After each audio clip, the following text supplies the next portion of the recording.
Hello, welcome back to TNC and welcome back to another episode of Millennial Budget, where every month I break down my total spending as well as my income stream. I'm quite excited to talk about this month because I feel like there has been a pretty great change since my disastrous last month. If y'all remember, I spent about $2,000, which is actually quite a bit more than my usual monthly average. If you're interested in checking out that video, the link to that is above and as well as below in the description box. So definitely do watch that to get a better understanding of what this series is about, what the point of this series is, which is number one, for me to be more transparent about how much I earn and how much I spend, more importantly. And the second purpose of this series really is to inculcate like a culture of monetary and financial transparency as well as personal accountability. So by doing it myself, by showing my budget myself, I'm hoping that more people can be more aware of their own budgets, can start doing their budgets, and can,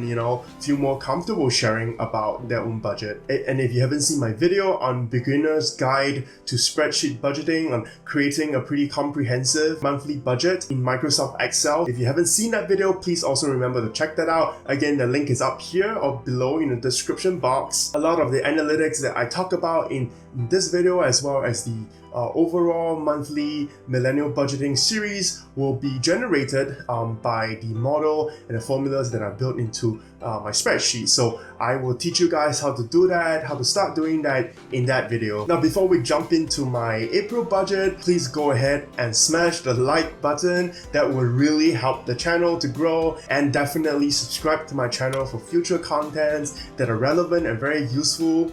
Well, but in the meantime, let's jump straight into the budget for the month of April. Hello, let's look at the numbers for April.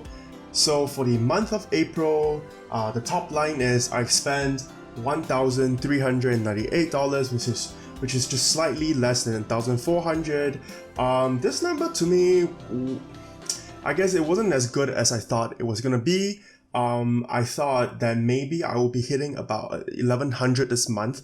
So, I mean, why is that number like a target in my head, right? When I first started out working, I really wanted to maintain to about 1,100 a month, because before I was working, I was spending about $800 every month. So to me, 1,100 is slightly above what I used to spend as a student, and I didn't think that my lifestyle would inflate that much. But turns out I was completely wrong. To everyone who's about to start working or everyone who just started working, so definitely manage your expectations a little bit. Definitely understand that your spending would inflate by a good 50 to 100%. It was for me when I first started. I definitely doubled. I was spending $800, and then the first couple of months where I first started working, I was doing about $1,600 every month, which is why I guess the 1,400 figure isn't exactly an ambitious cut.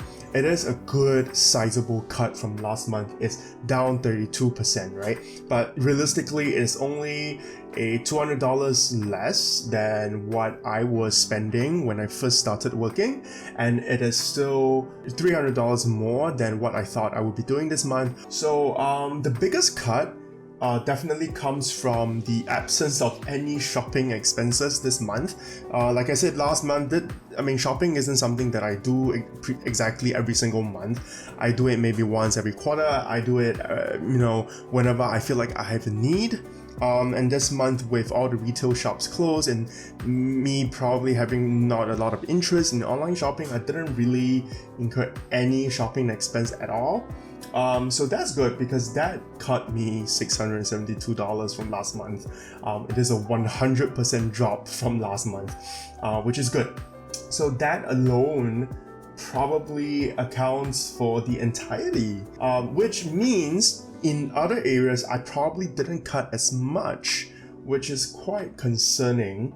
So let's break it down category by category. If I look at food, yes, I did cut my spending by about $130, and that represents a 13% drop, which is okay, which is decent. I expected that to be more because now I'm not going out, and a lot of my food costs actually come from going out with friends and eating at restaurants. So I think at the onset it's a little bit puzzling as to why I didn't cut my food spending as much. Actually, I've been spending more on everyday meals because now that I'm not spending on any other category, I feel like I need to compensate a little bit. I need to pamper myself a little bit. So anecdotally, I feel like for lunch and dinners, I've been eating a little bit better. I've been more willing to spend money on lunch and dinner. And that's quite evident because if you look at my total lunch and total dinner, total lunch is $273.71, which is a drop of like $25 from last month. Dinner is actually up by about $25 from last month. So realistically, not that much change. At the end of the day, I'm not going out, I'm not meeting anyone. So for me to still incur about the same level of expense for lunch and dinner without meeting friends, I think it's quite telling. Just on my own, I'm kind of compensating a little bit. I'm spending more for lunch and dinner. So as you can tell, like the dinner statistic is the one that I think is the most telling.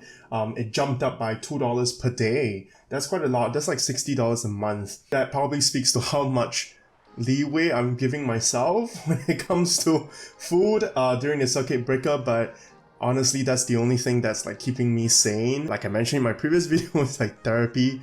It makes me feel better when I pamper myself a little bit on food when I cannot do that in any other area during this period of time. There's other things that I'm more optimistic about, like snacks. Definitely I cut it by half.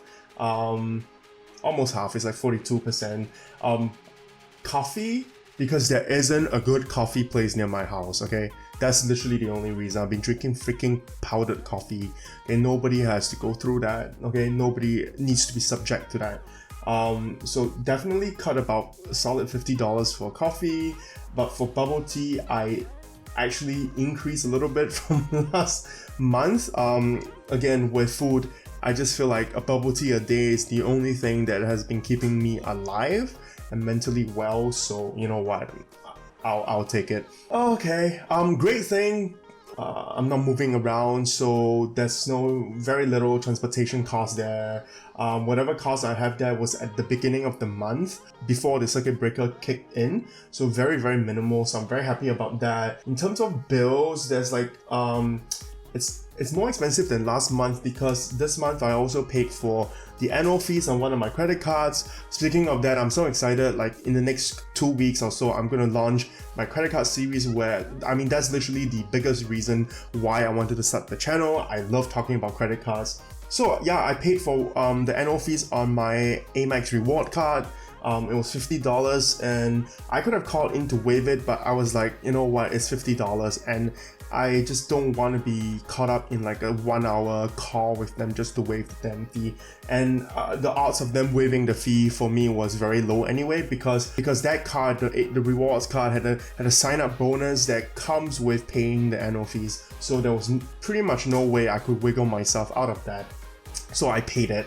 Business, I bought a couple of things for the channel, and I bought an Excel plugin for work. So at the recommendation of my friend and colleague. So that's very useful and that's money very well spent.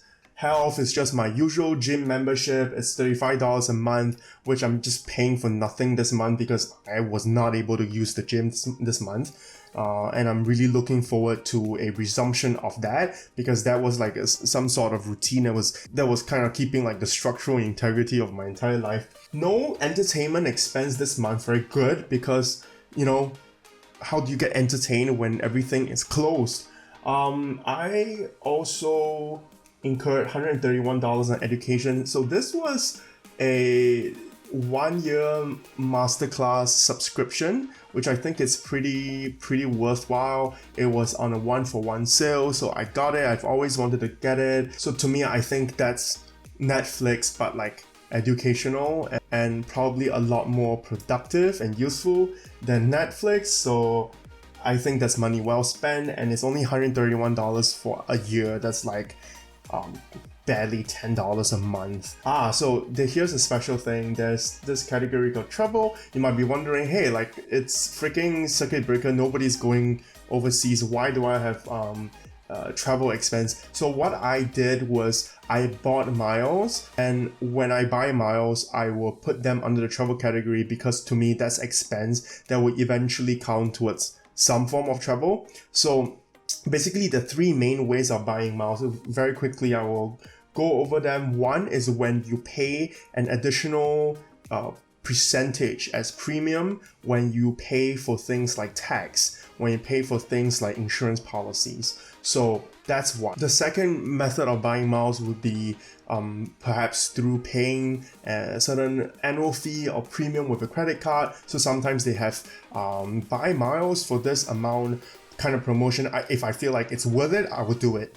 And then the third way of buying miles, which is what I did in this case, was to manufacture demand. What this means is creating some form of purchase when I don't need it, but this purchase that I made is not money lost because I'm just transferring it into another form of currency. So for example, to give you a more concrete case study, one way of manufacturing demand is, for example, buying NTUC vouchers or grocery vouchers. So these vouchers have a certain validity for a year or so. So that's not money that you're throwing away. That's not money that you're spending unnecessarily. You're just bringing it forward. You're just bringing a future spend forward, and you can hold on to the voucher, right?